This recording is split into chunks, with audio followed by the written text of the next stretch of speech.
Hello friends, welcome back to my channel. Bijoy পূজার সাতকাহনের নতুন একটি ভিডিওতে সকলকে স্বাগত জানাই। আশা করছি সকলে ভালো আছেন, সুস্থ আছেন, আমিও ভালো আছি। চলে এসেছি আরও একটা রেসিপি ভিডিও নিয়ে। কালকেই জামাই ষষ্ঠী, তো ষষ্ঠীর দিন যদি জামাইয়ের পাতে থাকে এরকম একটা আম সর্ষে দিয়ে বাটা মাছ, তো কেমন হয় বলুন তো। তো তার জন্য দেখে নিন কী কী ইনগ্রিডিয়েন্টস লাগছে। তো আমি মাছটাকে কেটে নুন হলুদ মাখিয়ে নিয়েছিলাম। লাগছে কাঁচা লঙ্কা, সর্ষে বাটা, আম কুচি করে কেটে নিয়েছি, তার সাথে নুন হলুদ লঙ্কা গুঁড়ো। তো আমি কড়াইতে আগে তেলটা দিয়ে নিলাম। তেলটা গরম হলে আমি আগে মাছগুলোকে ভেজে নেব। তো মাছটাকে আগে থেকে একটু নুন হলুদ মাখিয়ে রাখলে ভালো হয়, যাতে ভেতরে মাছের নুনটা ঢোকে। তো দেখে নিন। আর আমি এখানে 4টে মাছ রান্না করছি, কিন্তু আপনারা আপনাদের কোয়ান্টিটি অনুযায়ী সব কিছু বাড়িয়ে বা কমিয়ে নেবেন। তো দেখে নিন। আর একটু বড় বাটা মাছ নেওয়ার চেষ্টা করবেন, তাতে টেস্টটা অনেক বেশি ভালো আসবে। মাছটাকে হালকা করে ভেজে আমি আগে তুলে রাখবো। তো দেখে নিন। আর ভিডিওটা কে কোথা থেকে দেখছেন আমাকে অবশ্যই কমেন্ট করে জানাবেন। আর জামাই ষষ্ঠী কার কেরম কাটলো সেটাও জানাতে ভুলবেন না। তো দেখুন, আমি তেলের মধ্যে দিয়ে নেব কিছুটা পরিমাণে কালো জিরে।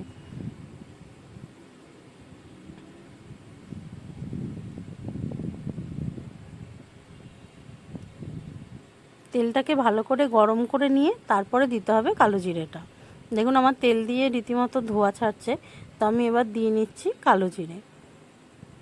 এরপর মশলাগুলো দেওয়ার আগে দিয়ে নেব হচ্ছে কাঁচা আমটা। আমটা একটু ভাজা ভাজা করে আগে নিতে হবে। আপনারা যেই অনুযায়ী টক খাবেন সেইভাবে দেবেন। আমি এখানে অল্পই দিয়েছি, কারণ মাছটা যেহেতু কম, সেই জন্য আমি অল্প পরিমাণে একটু আম দিয়ে নিয়েছি। তো আমটাকে একটু ভাজা ভাজা করে নিয়ে এরপর আমি বাকি মশলা যেগুলো বেটে রাখা ছিল সেগুলোকে আস্তে আস্তে অ্যাড করে দেব। দেখে নিন, সর্ষে কাঁচা লঙ্কা বাটাটা আগে দিয়ে নেওয়া হলো। এরপর নুন হলুদ আর লঙ্কা গুঁড়োটা দিয়ে নেব। এরপর ভালো করে এটাকে কষতে দিতে হবে যতক্ষণ না এর থেকে তেল ছাড়ছে। একদম ইউনিক একটা রান্না, খুবই টেস্টি। আর এটা ষষ্ঠী স্পেশাল হতেই পারে, কোনো অসুবিধা নেই।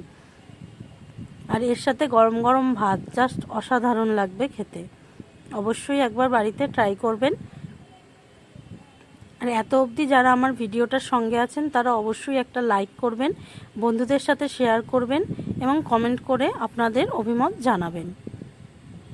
তো চলুন, আর যারা প্রথমবার আমার চ্যানেলে এসেছেন অবশ্যই চ্যানেলটিকে সাবস্ক্রাইব করে আমার পাশে থাকবেন। পাশে থাকা বেল আইকনটিকে ক্লিক করে দেবেন, যাতে আমার ভিডিওর নোটিফিকেশন সকলের আগে আপনাদের কাছে পৌঁছে যায়। তো দেখুন, এখান থেকে তেলটা প্রায় ছেড়েই এসছে। এবার আমি এর মধ্যে কিছুটা জল অ্যাড করে দেবো। বেশ ভালো করে কষিয়ে নিতে হবে, যাতে কাঁচা মশলার কোনো রকম গন্ধ না ছাড়ে।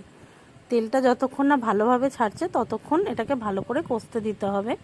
এবার আমি টক দিয়ে দিলাম জলটা, দেখে নিন। এরপরে আমি মাছগুলো আস্তে আস্তে ছেড়ে দেবো।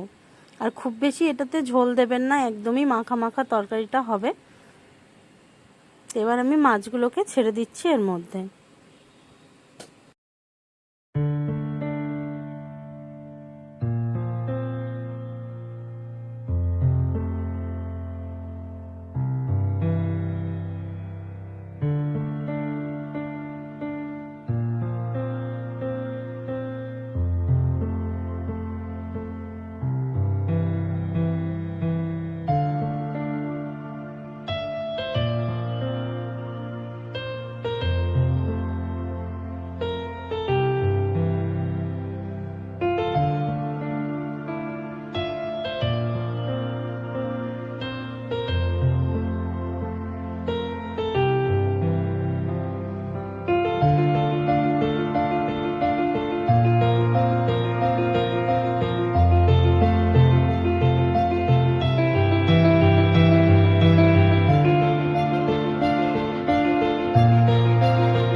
ঝোলটা যখন ফুটে আসবে তখন আমি দুটো কাঁচা লঙ্কার মধ্যে অ্যাড করে দিয়েছি, কারণ কার কীরম ঝাল লাগে সেটা তো বোঝা যায় না। তো সেই জন্য আমি দুটো কাঁচা লঙ্কা অ্যাড করে দিয়েছি এবং এটা দেখতে ভালোও লাগে। এরপর আমার কমপ্লিট হয়ে এসছে মাছটা। এবার আমি উপর থেকে ধনেপাতাটা দিয়ে আমি মাছটিকে নামিয়ে নেব। তো আমার মোটামুটি আম সর্ষে দিয়ে বাটা মাছ রেডি। তো এখন শুধু গরম গরম ভাতের অপেক্ষা। গরম গরম ভাতের সাথে অবশ্যই একবার খেয়ে আমাকে কমেন্ট করে জানাবেন কেমন লাগলো। আর কাল ষষ্ঠীর দিনে কেউ কি এই রান্নাটা করেছেন কি না সেটাও আমাকে অবশ্যই জানাবেন। তো চলুন দেখতে থাকুন ভিডিওটা শেষ পর্যন্ত। আবার দেখা হবে অন্য কোনো ভিডিওতে। আর আজকের মতন টাটা। ভালো থাকবেন, সুস্থ থাকবেন, সাবধানে থাকবেন।